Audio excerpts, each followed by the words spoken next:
నమస్కారం. ప్రేక్షకులందరికీ శుభోదయం. ఈనాటి సిరి సంపదల శ్రావణం అనే శీర్షికన శ్రావణ మాసంలో వచ్చే బుధవారం సందర్భంగా విష్ణుమూర్తిని ఏ విధంగా ఆరాధన చేస్తే సమస్త శుభాలు చేకూరుతాయో, వృత్తిపరంగా మంచి పురోభివృద్ధిని సాధించవచ్చో పరిశీలిద్దాం. విష్ణు పూజలో విష్ణువుకు ప్రీతికరమైనటువంటి గుణాలతో విష్ణువుని పూజించినట్లయితే విష్ణుమూర్తి సంపూర్ణమైన అనుగ్రహం కలుగుతుందని ధర్మశాస్త్ర గ్రంథాలు తెలియజేస్తున్నాయి. అందుకే మనకి ప్రాచీన గ్రంథాలన్నీ ఏం తెలియజేస్తున్నాయంటే అహింస ప్రథమం పుష్పం, పుష్పం ఇంద్రియ నిగ్రహం, సర్వభూత దయా పుష్పం, క్షమా పుష్పం విశేషతః, శాంతి పుష్పం, తపఃపుష్పం, ధ్యాన పుష్పం తథైవచ సత్యమష్టవిధం పుష్పం విష్ణోః ప్రీతికరం భవేత్ అంటుంది శాస్త్రం. అంటే అహింస, ఇంద్రియ నిగ్రహము, సర్వభూత దయ, క్షమ, శాంతి, తపస్సు, ధ్యానము, సత్యము ఇలాంటి గుణాలతో విష్ణువుని పూజించినట్లయితే విష్ణువు అనుగ్రహం కలుగుతుందని ఈ శ్లోకం మనకు తెలియజేస్తోంది. కాబట్టి సద్గుణాలను అలవర్చుకుంటూ శ్రావణ మాసంలో వచ్చే బుధవారం సందర్భంగా శ్రీమన్నారాయణమూర్తిని ఇంటి ఆవరణలో పెరిగిన మొక్కల పుష్పాలతో అంటే శాల పుష్పాలతో పూజించినట్లయితే విష్ణుమూర్తి సంపూర్ణమైన అనుగ్రహం కలుగుతుంది. అలాగే దానం వల్లే దేవతలు ప్రశంసిస్తారని, మనోభీష్టాలన్నీ సులభంగా నెరవేర్చుకోవచ్చని విష్ణు ధర్మోత్తర పురాణంలో మనకు చెప్పారు. కాబట్టి శ్రావణ మాసంలో వచ్చే బుధవారం సందర్భంగా విష్ణు సంబంధమైన ఆలయంలో చేసే కొన్ని దానాలు విశేషమైన శుభ ఫలితాలను కలిగింపజేస్తాయి. ప్రధానంగా విష్ణు సంబంధమైన ఆలయ ప్రాంగణంలో అంటే శ్రీరాముడు, శ్రీకృష్ణుడు, నరసింహస్వామి, వెంకటేశ్వర స్వామి ఇలా విష్ణు సంబంధమైన ఆలయ ప్రాంగణంలో రావి ఆకులో గంధము, వెన్నపూస ఉంచి ఎవరికైనా దానం ఇచ్చినట్లయితే శ్రీ మహావిష్ణువు అనుగ్రహానికి పాత్రులై సమస్త శుభాలను సిద్ధింపజేసుకోవచ్చు. అలాగే శ్రావణ మాసంలో వచ్చే బుధవారం సందర్భంగా శ్రీ మహావిష్ణువుకు సంబంధించిన పాదరస విష్ణుమూర్తి విగ్రహానికి ఆవు నెయ్యితో అభిషేకం చేసినట్లయితే విష్ణుమూర్తి అనుగ్రహం వల్ల ధనపరంగా మంచి ప్రయోజనాలు చేకూరతాయి, వృత్తిపరంగా కూడా మంచి పురోభివృద్ధిని సాధించవచ్చు. అలాగే శ్రావణ బుధవారం విష్ణు ఆలయంలో సమ్మార్జన చేయటం ద్వారా విశేషమైన శుభ ఫలితాలు చేకూరతాయి. విష్ణు ఆలయంలో భక్తులకు ప్రసాద వితరణ చేయటం, విష్ణు ఆలయాన్ని శుభ్రం చేయటం, ఆలయం ముందు ముగ్గులు వేయటం, ఆలయంలో ధ్వజస్తంభం దగ్గర దీపాన్ని వెలిగించటం ఇలా విష్ణు ఆలయంలో చేసే ప్రత్యేకమైన విధి విధానాలు వృత్తిపరంగా మంచి పురోభివృద్ధి సాధించడానికి విశేషంగా సహకరిస్తాయి. అలాగే శ్రావణ మాసంలో వచ్చే బుధవారం సందర్భంగా శత్రుబాధలు, దృష్టి దోషాలు వీటన్నిటినీ తొలగింపజేసుకోవటానికి విష్ణు పంజర స్తోత్రాన్ని పఠించాలి లేదా శ్రవణం చేయాలి. అలా చేసినట్లయితే శ్రీ మహావిష్ణువు సంపూర్ణమైన అనుగ్రహం కలుగుతుంది. అలాగే విష్ణుమూర్తి అనుగ్రహం కోసం ఓం నమో భగవతే విష్ణవే అనే మంత్రాన్ని ఈరోజు వీలైనన్ని సార్లు పఠించడం ద్వారా కూడా విద్యా, ఉద్యోగ, వ్యాపార రంగాల్లో మంచి పురోభివృద్ధిని సాధించవచ్చు. శ్రావణ బుధవారం సందర్భంగా ప్రత్యేకమైన సద్గుణాలను అలవర్చుకుంటూ విష్ణు ఆరాధన చేయటం ద్వారా విష్ణుమూర్తి సంపూర్ణమైన అనుగ్రహానికి ప్రతి ఒక్కరూ సులభంగా పాత్రులు కండి. రేపటి సిరి సంపదల శ్రావణం అనే శీర్షికన శ్రావణ మాసంలో గోపూజ చేయటం ద్వారా ఎలాంటి శుభ ఫలితాలు కలుగుతాయో పరిశీలిద్దాం. నమస్కారం.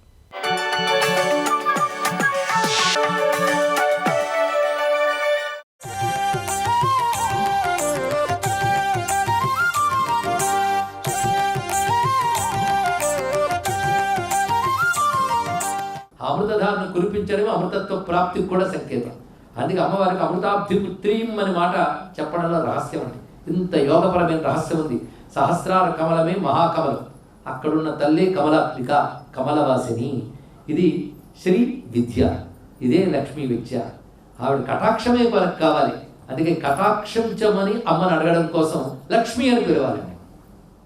నేను లక్ష్మి అనే మాటకు ఒక అర్థం చెప్పుకున్నాం, గుర్తుందా?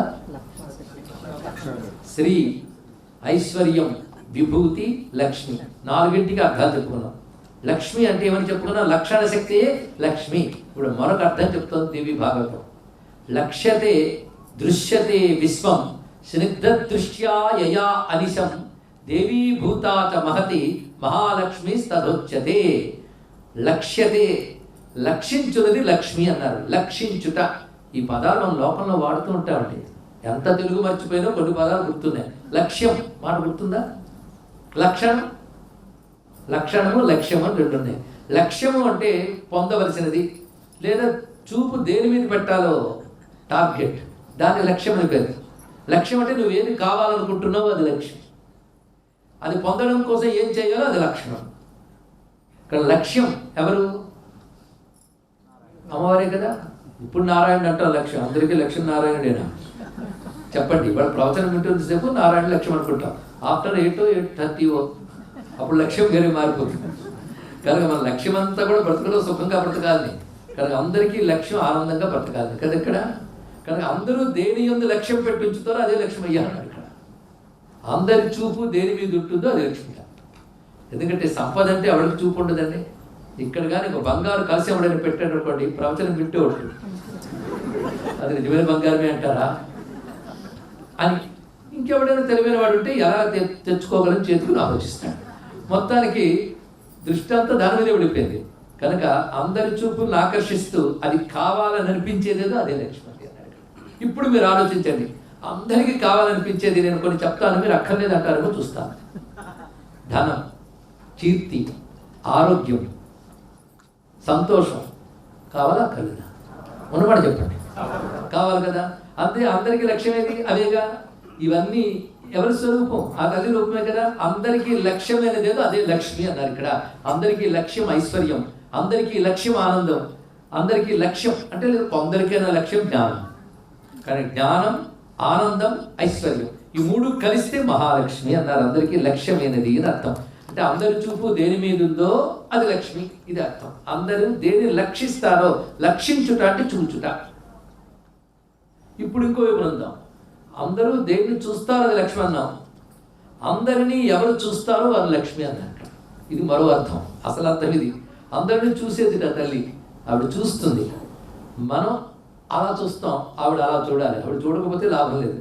కనుక తన చూపులతో లోకముని పోషించే తల్లిని లక్ష్మి అనాలి అన్నారు. లక్ష్యతే దృశ్యతే విశ్వం.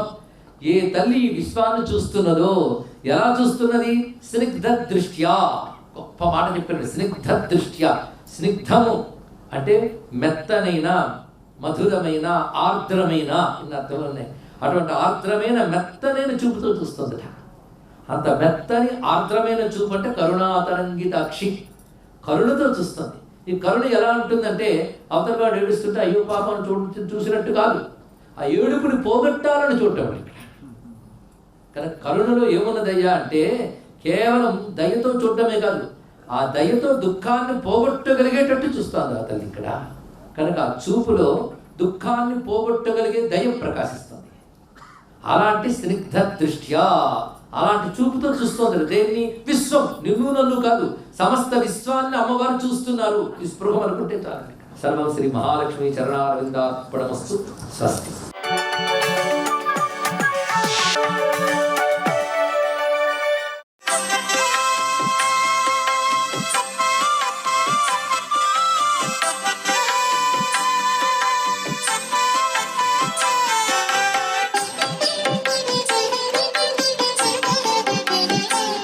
ఓం నమో వెంకటేశాయ. శ్రీ మహాలక్ష్మీ నమః. ఓం నమశివాయ. శ్రీమాత్రే నమః. నాగేంద్రహారాయ నమశివాయ అంటూ పుట్ట దగ్గర పాలు పోసి నైవేద్యంగా సలిమిడిని అక్కడ చూపించి ఇంటి దగ్గర శివాభిషేకం చేసి లక్ష్మీదేవి గౌరీదేవులకు పూజలు నిర్వహించి గణపతి స్వామివారిని కూడా ఆరాధన చేస్తూ వివిధ రకాలైనటువంటి స్తోత్ర పఠనాలు ఆచరించి సామూహికంగా ముత్తైదువులందరి చేత కూడాను మణిద్వీప వర్ణన అనేటువంటిది చక్కగా పఠించినట్లయితే ఆ మణిద్వీప వర్ణన వల్ల రాజరాజేశ్వరీ దేవి యొక్క దివ్యవంతమైన అనుగ్రహ కరుణా కటాక్ష వీక్షణాలు ఆ గృహంలో ప్రసరింపబడి మరింతగా వివిధ రంగాలలో అభివృద్ధిని సాధించడానికి ఆస్కారం ఉంటుంది.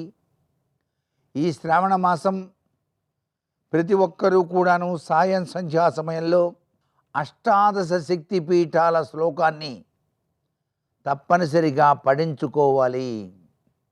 లంకాయాం శాంకరీదేవి, కామాక్షి కంచికాపురే, ప్రద్యుమ్నే శృంగళాదేవి, చాముండి క్రౌంచపట్టణే, అలంపురే జోగులాంబ, శ్రీశైలే భ్రవరాంబిక, కొల్హాపురే మహాలక్ష్మి, ఏకవీర్యే మహూరిక, ఉజ్జయిన్యాం మహాకాళి, పీఠికా పురుహూతిక ఓజ్యాయాం గిరిజాదేవి మాణిక్యా దక్షవాటికే హరిక్షేత్రే కామరూపి ప్రయాగే మాధవేశ్వరి జ్వాలాయాం వైష్ణవీదేవి గయా మాంగళ్య గౌరిక అంటూ ఆ యొక్క అష్టాదశ శక్తి పీఠాల యొక్క ప్రభావాన్ని ఈ శ్రావణ మాసం అంతా కూడా ప్రతి ఒక్కరూ కూడాను సాయం సంధ్యా సమయంలో తూర్పు వైపు తిరిగి కనుక ప్రార్థించినట్లయితే ఇచ్ఛాశక్తి క్రియాశక్తి జ్ఞానశక్తి స్వరూపి అయిన విశ్వజనని అయినటువంటి జగన్మాత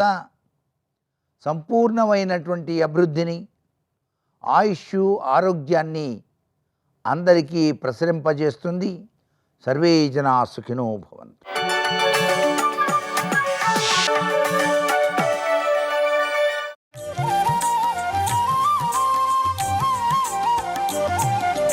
సౌభాగ్యలక్ష్మీ రావమ్మ అమ్మా, సౌభాగ్యలక్ష్మీ రావమ్మ.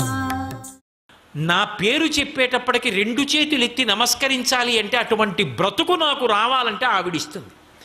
ఇచ్చి నా ముందు నా వెనక కూడా, అంటే ఒక ఉదాహరణకి చెప్తున్నాను, నేను అతిశయంతో ఈ మాట అంటలేదు. కొన్ని కోట్ల మంది ఆ పేరు చెప్తే నమస్కరించారనుకోండి, అప్పుడు ఆవిడ పొంగిపోతుంది. చూసావా వాడికి ఎంత కీర్తో, ఎంతమంది వాడిని చూసి నమస్కారం పెడతారో, ఎంతమంది వాడి పేరు చెప్తే మురిసిపోతారో అని తాను మురిసిపోతుంది. నన్నేమంటలేదు, వాళ్ళు ఇచ్చిన దాన్ని అందం. నా కాళ్ళు పట్టుకుని వాడు ఎంత వృద్ధిలోకి వచ్చాడో చూసావా, వాడిని ఎంతమంది నమస్కారం చేస్తున్నారో అని సంతోషిస్తుంది. ఓ పరమాచార్య స్వామి వారి పేరు చెప్పాను అనుకోండి, బా ఏమి మహానుభావుడు అండి, నడిచే దైవం అండి అని ఇలా అంటాం. అలా అనగలుగుతున్నాం అంటే అలా అనగలిగేటట్టుగా బ్రతకగలిగిన శక్తి ఆవిడ ఆయనకి ఇస్తుంది. ఇచ్చి ఇంతమంది నమస్కారం చేస్తుంటే ఆ కీర్తినిచ్చి ఆవిడ సంతోషిస్తూ ఉంటుంది. ఆ సంతోషం ఆవిడికి మిగలాలంటే ప్రసాద బుద్ధితో బ్రతకాలి. అలా బ్రతకలేదనుకోండి, అప్పుడు కూడా ఆవిడేం కోపగించదు. వీడికి కొంచెం కఠినమైన వైద్యం చెయ్యాలి. వీడికి ఇప్పుడు నేను పక్కకెడితే వీడికి తెలిసి వస్తుంది, నా వల్ల వాడా వాడి వల్ల నేనా తెలియాలి. పటకార నేనే పట్టుకుంటున్నాను, మరుగు పాలగిన్నెని అనుకుందనుకోండి, పైన పట్టుకునేవాడు పట్టుకోలేదనుకోండి, కింద పాలగిన్నెని పట్టుకుంటాను కాబట్టి పటకారమే, నా అంత గొప్పది లేదు. నేను గిన్నె పట్టుకోకపోతే వాడికి కాఫీ ఎక్కడదనుకోండి పటకార, ఓహో నువ్వు గిన్నె పట్టుకుంటున్నావా అని పైన పట్టుకునేవాడు పట్టుకోలేదనుకోండి, అది గిన్నె ఎలా పట్టుకుంటుంది? గిన్నె పట్టుకోగలిగిన పటకార అన్న కీర్తి ఎందుకు వచ్చిందంటే పైన పట్టినవాడు ఉన్నాడు కాబట్టి అది పటకార అయింది. పైన పట్టుకోకపోతే కింద పట్టుకోలేదు. పైన పట్టుకునేవాడు ఉన్నాడు కాబట్టి కింద పట్టుకుంటున్నానన్న పాత్రత, ఆ ప్రసాద బుద్ధి పటకార యందు ఎంతకాలం ఉంటుందో అంతకాలం పటకార ఉపయోగింపబడుతుంది. పటకారకు అహంకారం వచ్చిందనుకోండి, అటు ఇటు అయిందనుకోండి, ఇది పట్టుకుంటే మీద పడుతుందని పక్కన పారేస్తారు. పైన పట్టు వల్ల కింద పట్టుకున్నదేదో అది పటకార కదూ. నేను చెప్పడం కాదు, నేను చెప్పడానికి చెప్పించడానికి నన్ను పట్టుకున్నది ఎవరో ఉంది. ఆవిడ పట్టుకి ఇది పలుకుతోందని తెలుసుకుని నమస్కరించగలిగినంత కాలం నే పటకార. ఆ పట్టు నేను మరిచిపోయాను అనుకోండి, నేను కింద పట్టలేని పటకార, పక్కన పారేస్తారు. అప్పుడు ఆవిడ వీడికి మర్యాదగా అర్థం కావట్లేదు, కొంచెం చెప్పి చేయిస్తాను, 4 దెబ్బలు పడితే మళ్ళీ దగ్గరే సరిగా పట్టుకుంటుంది అనుకుందనుకోండి. ఆ 2 ఒకలా పట్టుకోవట్లేదు, పక్కకెడుతున్నాయి, దారి తప్పింది, నించోపెట్టి సుత్తితో కొట్టాలి ఒకసారి. ఆవిడ ఒక్కసారి పక్కకెళ్ళి ఏది నువ్వే చెప్పుకో, నీదిగా కీర్తి నువ్వుగా చెప్పేవాడు అందనుకోండి, అయిపోయింది అంతే నా పని. ఇది ఒక్కొక్కసారి ఆవిడ అలా చూపిస్తుంది, అది అనుగ్రహం అనాలి తప్ప ఆవిడ ఆగ్రహం అని అనకూడదు. ఎందుకని? అమ్మ ఒక్కొక్కసారి పిల్లవాడిని కూర్చోపెట్టి చెంప మీద ఒక్క దెబ్బ కొట్టి పాలు బువ్వ పెడుతుంది అంటే అమ్మ కోపమా? అమ్మకి కోపం అనకూడదు, ఆవిడది నిరంతర కారుణ్యం, ఎప్పుడూ కరుణామూర్తి అమ్మ. మరెందుకు అమ్మ కొట్టింది అంటే అలా కొట్టకపోతే వాడు తినడు అన్నం తినకపోతే వాడికి ఆరోగ్యం నిలబడదు, బలం రాదు. వాడి క్షేమం కోసం కొట్టింది. వాడి క్షేమం కోసం కొట్టే అమ్మ కారుణ్యం ఎలా ఉంటుందో అమ్మవారు ఒక్కొక్కప్పుడు పెట్టే పరీక్ష కూడా అలాగే ఉంటుంది. సర్వం శ్రీ ఉమామహేశ్వర పరబ్రహ్మార్పణమస్తు. స్వస్తి.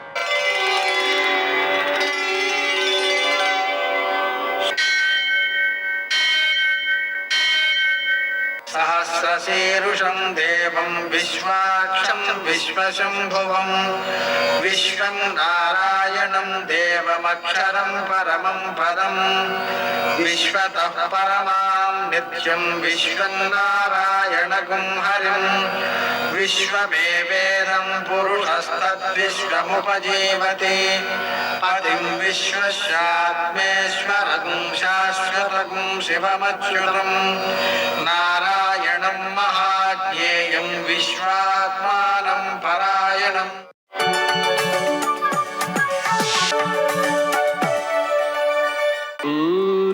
శౌర్యమథేందురింద్రపదవీ సన్మంగళం మంగళం. ఆపదామపహర్తారం దాతారం సర్వసంపదాం లోకాభిరామం శ్రీరామం మోక్షదంతం నమామ్యహం. నేటి కాలమాన విశేషాలను గమనిద్దాం. స్వస్తి శ్రీ చాంద్రమాన విశ్వావసనామ సంవత్సరం దక్షిణాయనం వర్ష ఋతువు శ్రావణమాసం కృష్ణపక్షం బుధవారం. సూర్యోదయం 6:02 సూర్యాస్తమయం 6:40. తిథి చవితి ఉదయం 6:35 వరకు, తరువాత పంచమి తెల్లవారుజామున 4:23 వరకు, నక్షత్రం ఉత్తరాభాద్ర ఉదయం 10:31 వరకు, వర్జం రాత్రి 9:48 నుంచి 11:18 వరకు, దుర్ముహూర్తం మధ్యాహ్నం 11:56 నుంచి 12:46 వరకు, అమృతకాలం ఉదయం 7:30 వరకు. రాహుకాలం బుధవారం కాబట్టి మధ్యాహ్నం 12 నుంచి 1:30 వరకు, అష్టగురురీత్యా శుభప్రదమైన సమయం ఉదయం 11 గంటలకి. నేటి విశేషం అవమాదినం అంటే 3 తిథులు ఒక రోజులో ఉంటాయన్నమాట. సూర్యోదయం తర్వాత 6:35 వరకు చవితి ఉంది.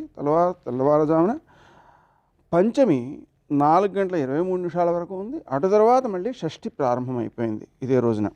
ఈ అవమాదనం రోజున మనం చేసేటువంటి కార్యక్రమాలన్నీ కూడా ఉత్తమ ఫలితాలను అందజేస్తాయి. నదీ స్నానం చేసినా, దానం చేసినా కూడా. బుధవారం కాబట్టి మనం హయగ్రీవ స్వామిని ఆరాధించుకున్న, శ్రీరామచంద్రుని ఆరాధించుకున్న విశేషమైన సత్ఫలితాలు సిద్ధిస్తాయి. నేటి ఆణిముత్యాలు.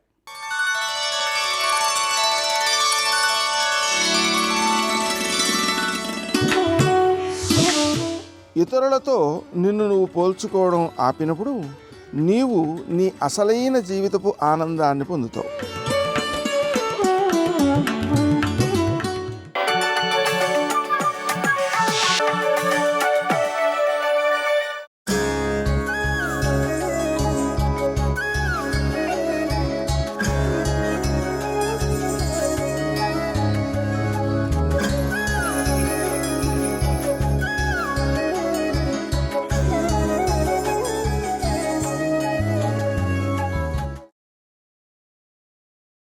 మేఘాల మధ్యలో నుంచి సూర్యభగవానుడు వెళ్ళినట్లుగా కొండల మధ్యలో నుంచి రథం ముందుకు సాగిపోతుంది. కొండ మధ్యలో భాగం చేసుకొని వెళ్ళిపోయింది. క్రమక్రమంగా 7 ద్వీపాలు, 7 సముద్రాలు, 7 పర్వతాలు, చివరికి లోకాలోక పర్వతం కూడా దాటిపోయాయి. ఈ లోకం భూమిలోకం దాటిపోయింది.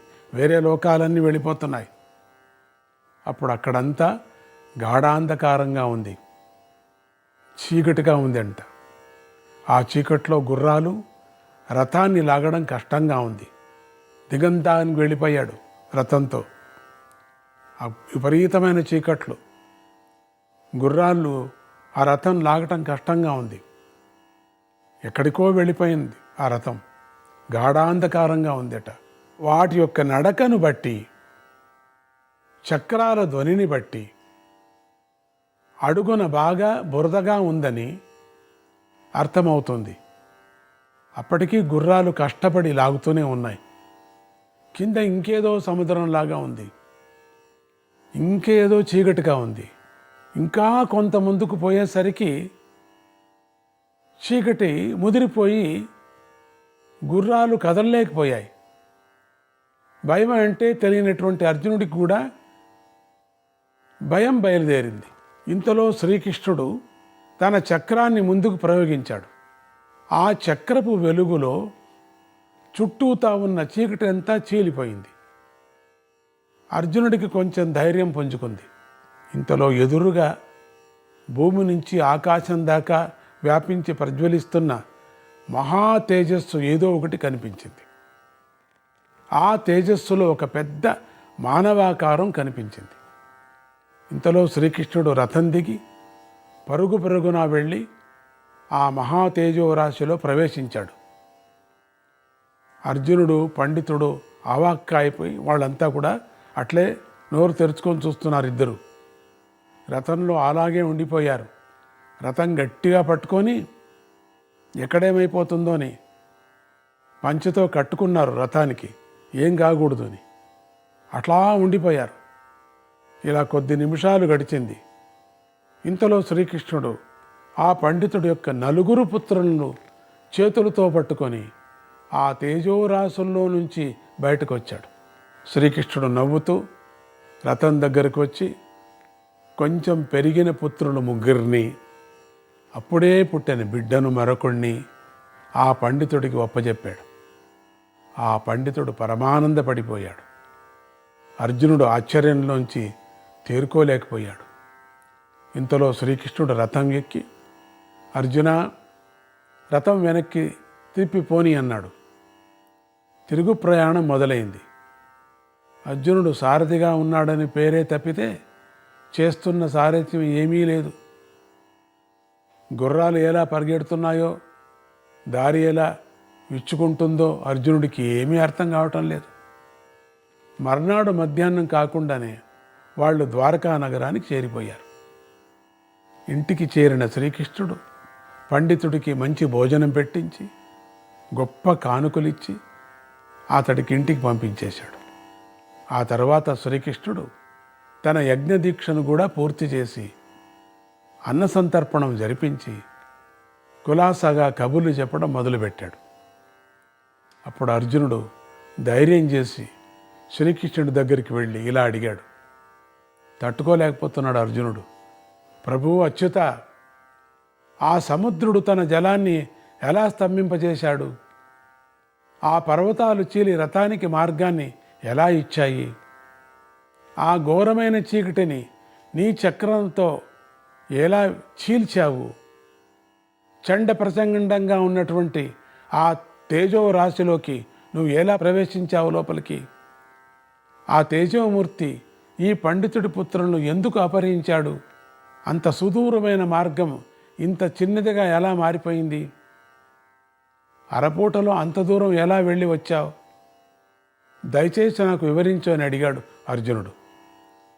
శ్రీకృష్ణుడు ఇంకా చెప్పాడు, బావా, నేను తన దగ్గరకు రావాలనే ఉద్దేశంతోనే, అంటే నా దర్శనం కోసమే ఆ తేజోమూర్తి ఈ పండితుడి పిల్లల్ని అపహరించాడు. అదేమిటని ఆశ్చర్యపోకు. నిజానికి ఆ తేజోమయ రూపము కూడా నాదే, నా అసలైన రూపము అదే. యోగవేత్తలైన ఉత్తమ పురుషులు ఆ రూపంలోకే ప్రవేశించి ముక్తి పొందుతూ ఉంటారు. ఇది అసలైన పరమాత్ముడి యొక్క రూపం. అది ఒక తేజస్సు అంతే, వెలుగు. అక్కడేమీ లేదు, వెలుగు మాత్రమే ఉన్నది. వెలుగే పరమాత్ముడి రూపం. ఎటువంటిది? వెలుగు. ఆ వెలుగులోనే లోపలే చేరిపోతుంటారు, ముక్తి పొందుతుంటారు మహాత్ములైన వాళ్ళు. సాంఖ్యాయోగులు, కర్మయోగులు, తపస్సాధకులు అందరూ పొందే ఉత్తమ గతి అదే. దానినే పరమ బ్రహ్మపదము అంటారు. పరమ బ్రహ్మపదం అంటే అదే. బ్రహ్మపదము కావాలంటే అదే. మోక్షము కాదు. మోక్షం అంటే అదేదో లోకాలు అంతే, చిన్న చిన్న లోకాలు. మోక్షం కావాలంటే మోక్షానికన్నా పెద్దది పరమ బ్రహ్మపదం. అది ఇంకా అక్కడికి వెళితే ఇంక లేదు, అంతే, వాళ్ళు చేరుకోవటం అంతే. అదే నా రూపం, అసలైన రూపం. అర్జున, మళ్ళీ చెబుతున్నాను విను. ఆ మహా తేజస్సును నేనే. ఇక సముద్ర జలాన్ని స్తంభింపజేసింది ఎవరో కాదు, నేనే. నువ్వు చూసిన 7 పర్వతాలు కూడా ఎవరు? నేనే. నీ కాళ్ళ క్రింది బురద, నీ నెత్తి మీద చీకటి, ఆ 2 నేనే. ఆ అంధకారాన్ని చీల్చింది కూడా నేనే. అర్జున, యముణ్ణి నేనే. ఆ యముణ్ణి నడిపించేది కాలాన్ని నేనే. ఆ కాలాన్ని నడిపించే ధర్మాన్ని నేనే. సూర్యచంద్రులు, మహాపర్వతాలు, నదులు, సరస్సులు, దిక్కులు, 4 వర్ణాలు, 4 ఆశ్రమాలు, రకరకాల ప్రాణులు, ఇవన్నీ నా రూపాలే అన్నాడు కృష్ణ భగవానుడు. ఆ మాటలు విన్న అర్జునుడు ఆశ్చర్యచకితుడై, ప్రభో పురుషోత్తమ, నేను నిన్ను శరణు వేడుతున్నాను, నీకు నమస్కరిస్తున్నాను. భయపడ్డాడు, దూరంగా నిల్చున్నాడు. బావా బావా అంటున్నాడు కదా, తప్పైపోయింది, నేను అన్నింది తప్పు అని చంపలేసుకొని దూరం నిలబడ్డాడు. వణికిపోతున్నాడు, దగ్గరికి రావటం లేదు కృష్ణుడి దగ్గరికి. నీ వివిధ స్వరూపాలను తెలుసుకోవాలి నేను అనుకుంటున్నాను, దయచేసి నాకు వివరంగా చెప్పు అని అడిగాడు. శ్రీకృష్ణుడు ప్రసన్నుడై ఇలా చెప్పాడు, అర్జున, నువ్వంటే నాకు చాలా ఇష్టం, అందుకే నీకు ఈ రహస్యాలు చెప్పటానికి ఇష్టపడుతున్నాను. సామాన్యంగా ఇలాంటి విషయాలు బయటికి మాట్లాడడం నాకు ఇష్టం ఉండదు. పరమరహస్యం చెబుతాను విను. వేదాలు, వేదవేత్తలు, తపస్సులు, సత్యము, సంసార బంధము, దాని నుంచి విముక్తి, ఇవన్నీ కూడా నా రూపాలే. ఋగ్ యజుస్సామ అధర్వణ వేదాలు, ఋషులు, దేవతలు, యజ్ఞాలు, ఇవన్నీ నా తేజస్సే.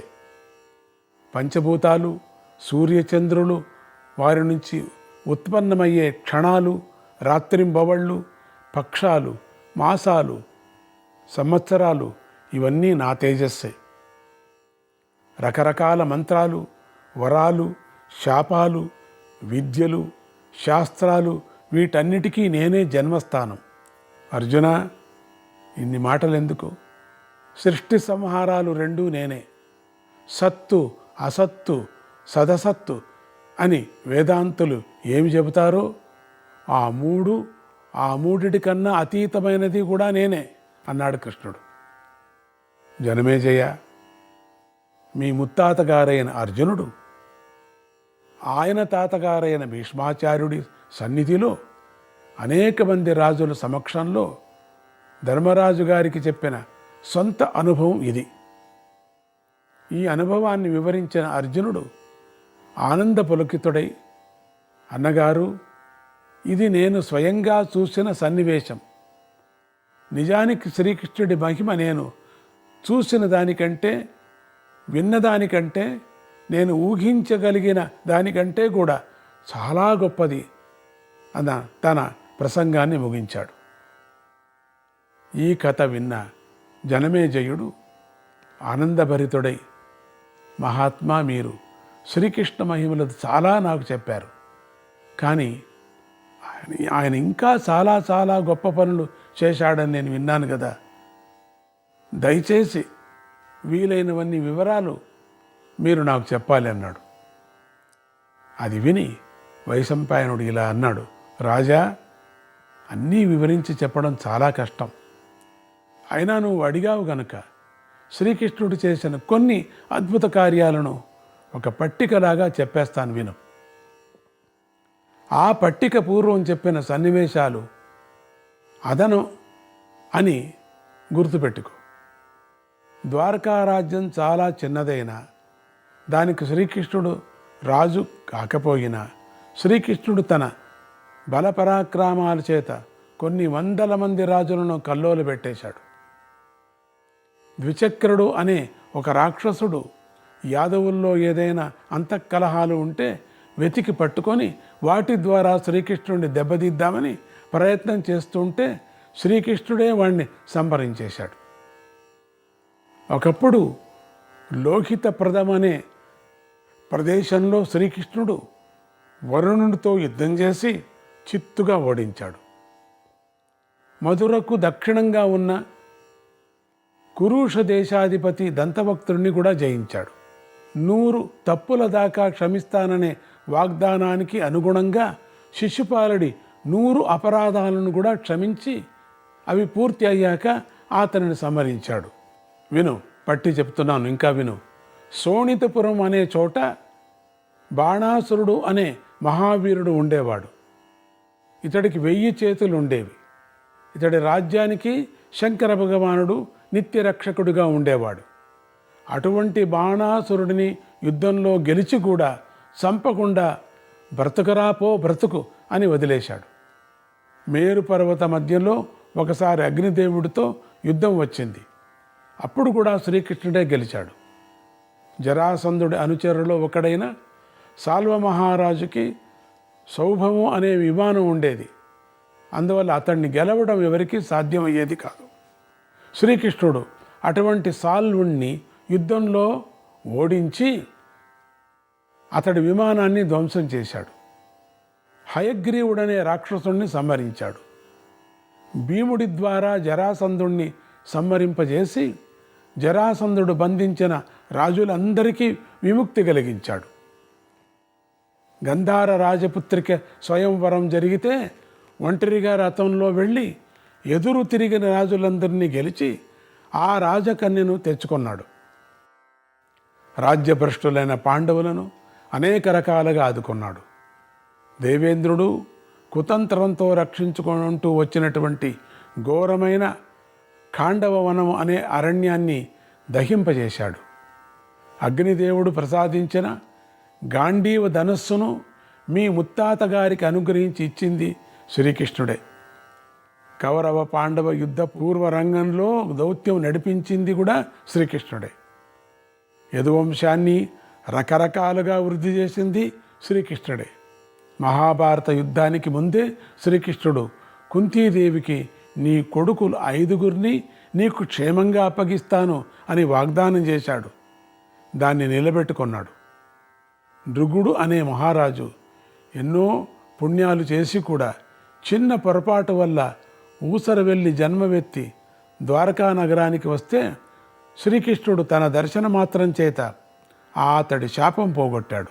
దీనికంతా ఒక పెద్ద కథ ఉంది, పెద్ద పురాణం కూడా ఉంది. కానీ కేవలం పట్టి చెప్పుకొని వెళుతున్నామంతే.